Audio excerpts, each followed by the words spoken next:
Corona virus से पीड़ितों और कोरोना योद्धाओं के सम्मान में आयोजित किया जा रहा है। दुनिया में कोरोना महामारी के प्रभाव के कारण इस बार बुद्ध पूर्णिमा पर वर्चुअल प्रार्थना कार्यक्रम का आयोजन हो रहा है, जिसमें पीएम मोदी भाषण भी देंगे। कार्यक्रम में वीडियो कॉन्फ्रेंसिंग के जरिए दुनिया भर के बौद्ध संघ के नेता भी जुड़ेंगे। कोरोना की वजह से विदेश में फंसे भारतीयों को वापस लाने के लिए आज से महाअभियान की शुरुआत होगी। इस महाअभियान को वंदे भारत मिशन नाम दिया गया है। 12 देशों में फंसे करीब 15,000 लोगों को एयर इंडिया की 64 स्पेशल फ्लाइट से लाया जाएगा। इसके अलावा नेवी को भी इस महाअभियान में उतारा गया है। इंडियन नेवी ने मालदीव से करीब 1000 भारतीयों को लाने के लिए सेतु समुद्र अभियान लॉन्च किया है। नेवी के युद्धपोत आईएनएस जलश्व और आईएनएस मगर 8 और 10 मई को मालदीव पहुंच जाएंगे। कोरोना के बढ़ते मामलों के मद्देनजर गहलोत सरकार ने राजस्थान की सभी सीमाएं सील कर दी है। बिना अनुमति के अब राज्य में न कोई आ सकेगा, न ही बाहर जा सकेगा। मुख्यमंत्री ने कहा कि प्रदेशवासियों के जीवन की रक्षा ही हमारी सर्वोच्च प्राथमिकता है।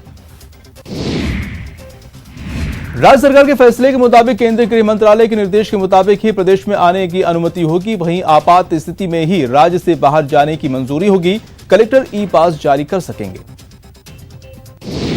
प्रदेश में शराब की दुकानें खोलने के खिलाफ हाई कोर्ट में याचिका दायर की गई। एडवोकेट निखिलेश कटारा ने कोर्ट में जनहित याचिका दायर करके शराब की बिक्री बंद करने या फिर उसके वैकल्पिक रास्ते अपनाने की मांग की है।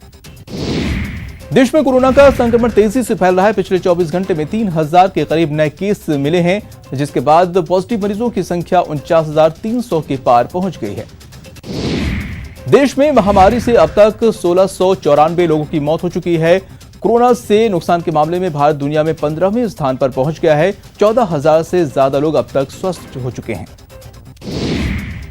राजस्थान में कोरोना से रिकवरी की दर देश में सबसे अधिक है। यहां 40.98% की रफ्तार से मरीज ठीक हो रहे हैं, जबकि पंजाब की रिकवरी दर सबसे कम 10.39% है। वहीं तमिलनाडु दूसरे और मध्य प्रदेश तीसरे स्थान पर है। राजस्थान के 30 जिलों में कोरोना की एंट्री हो चुकी है। पिछले 24 घंटे में 159 नए केस, 7 मरीजों की संख्या पहुंची है और आपको बता दें कि 3,300 के पार पहुंच गई है। कोरोना से अब तक 93 लोगों की जान गई है। जयपुर में कोरोना के 1090 मामले सामने आ चुके हैं। वहीं अब तक 91 लोगों की जान गई है, जबकि 604 लोग रिकवर हुए हैं, जिनमें से 461 लोग डिस्चार्ज किए जा चुके हैं। जोधपुर में बीएसएफ के 30 जवान कोरोना पॉजिटिव पाए गए हैं। एआईएम्स में इन 57 जवानों की कोरोना जांच हुई थी। ये सभी जवान दिल्ली के जामा मस्जिद और चांदनी चौक इलाके में तैनात थे। कोटा में बुधवार को 3 लोगों की मौत से हड़कंप मच गया है। मरने वालों में 2 महिलाएं भी शामिल हैं। हालांकि इनमें से एक की कोरोना रिपोर्ट जो है निगेटिव आ चुकी है, जबकि 2 की रिपोर्ट अभी आना बाकी है। जयपुर के एसएमएस अस्पताल को कोरोना पर बड़ी कामयाबी मिली है। प्लाज्मा थेरेपी से 2 पॉजिटिव मरीज अब तक ठीक हुए हैं। लॉकडाउन में फंसे प्रवासी मजदूरों की मदद के लिए कांग्रेस पूरी तरह सक्रिय नजर आ रही है। मजदूरों का ब्यौरा जुटाने के लिए पार्टी ने गूगल फॉर्म जारी किया है। सचिन पायलट ने पार्टी पदाधिकारियों को डेटाबेस तैयार करने के निर्देश दिए हैं। चूरू जिले में दूसरे राज्यों से प्रवासी मजदूरों के लौटने का सिलसिला लगातार जारी है। महाराष्ट्र और गुजरात से 224 प्रवासी चूरू लौटे हैं, जिनमें से 55 कोरोना संदिग्ध लोगों की सैंपलिंग की गई। सीएम अशोक गहलोत ने वीडियो कॉन्फ्रेंसिंग के जरिए कृषि और सहकारिता मामलों की समीक्षा की। सीएम ने अधिकारियों को एमएसपी पर खरीद के लक्ष्य को हर हाल में पूरा करने के निर्देश दिए हैं। इसके साथ ही सीएम ने किसानों को खाद बीज उपलब्ध कराने को भी कहा है।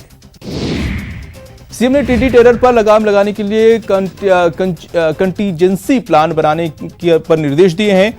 साथ ही प्रदेश में हुई ओलावृष्टि से प्रभावित किसानों को जल्द सहायता मुहैया कराने के भी निर्देश दिए गए हैं। जैसलमेर में बम ब्लास्ट में 3 लोगों की मौत हो गई। हादसा मावा और रामदेवरा गांव के बीच स्थित सेना की फील्ड फायरिंग रेंज में हुआ। श्रीगंगानगर में मोटर मार्केट की एक दुकान में आग लगने से हड़कंप मच गया। आग की वजह से दुकान में रखे सामान जलकर खाक हो गए। नागौर में एक रेप पीड़िता ने न्याय की गुहार लगाई है। पीड़िता ने पुलिस पर मिलीभगत का आरोप लगाकर बचाने का आरोप लगाया है। पीड़िता का आरोप है कि केस दर्ज होने के बाद भी पुलिस कार्रवाई नहीं कर रही है, जबकि आरोपी केस वापस लेने के लिए उसे धमका रहे हैं। चूरू में पुलिस को बड़ी कामयाबी हाथ लगी है। पुलिस ने मोस्ट वांटेड अपराधी गजेंद्र सिंह सिगडोला को गिरफ्तार किया है। शातिर बदमाश गजेंद्र सिंह सिगडोला पर 15,000 का इनाम था। जयपुर के मानसरोवर इलाके में दो कार सवार शराबियों ने जमकर उत्पात मचाया। बदमाशों ने पुलिसकर्मियों को भी टक्कर मारने की कोशिश की। हालांकि कुछ दूर जाने के बाद लोगों ने इस बदमाश को पकड़ लिया और जमकर उसकी धुनाई कर दी। सीकर के लक्ष्मणगढ़ में पुलिस ने इंसानियत की बड़ी मिसाल पेश की है। पुलिस ने एक महिला की डिलीवरी पुलिस की जीप में ही कराई। डिलीवरी के बाद जच्चा बच्चा दोनों ही सुरक्षित हैं।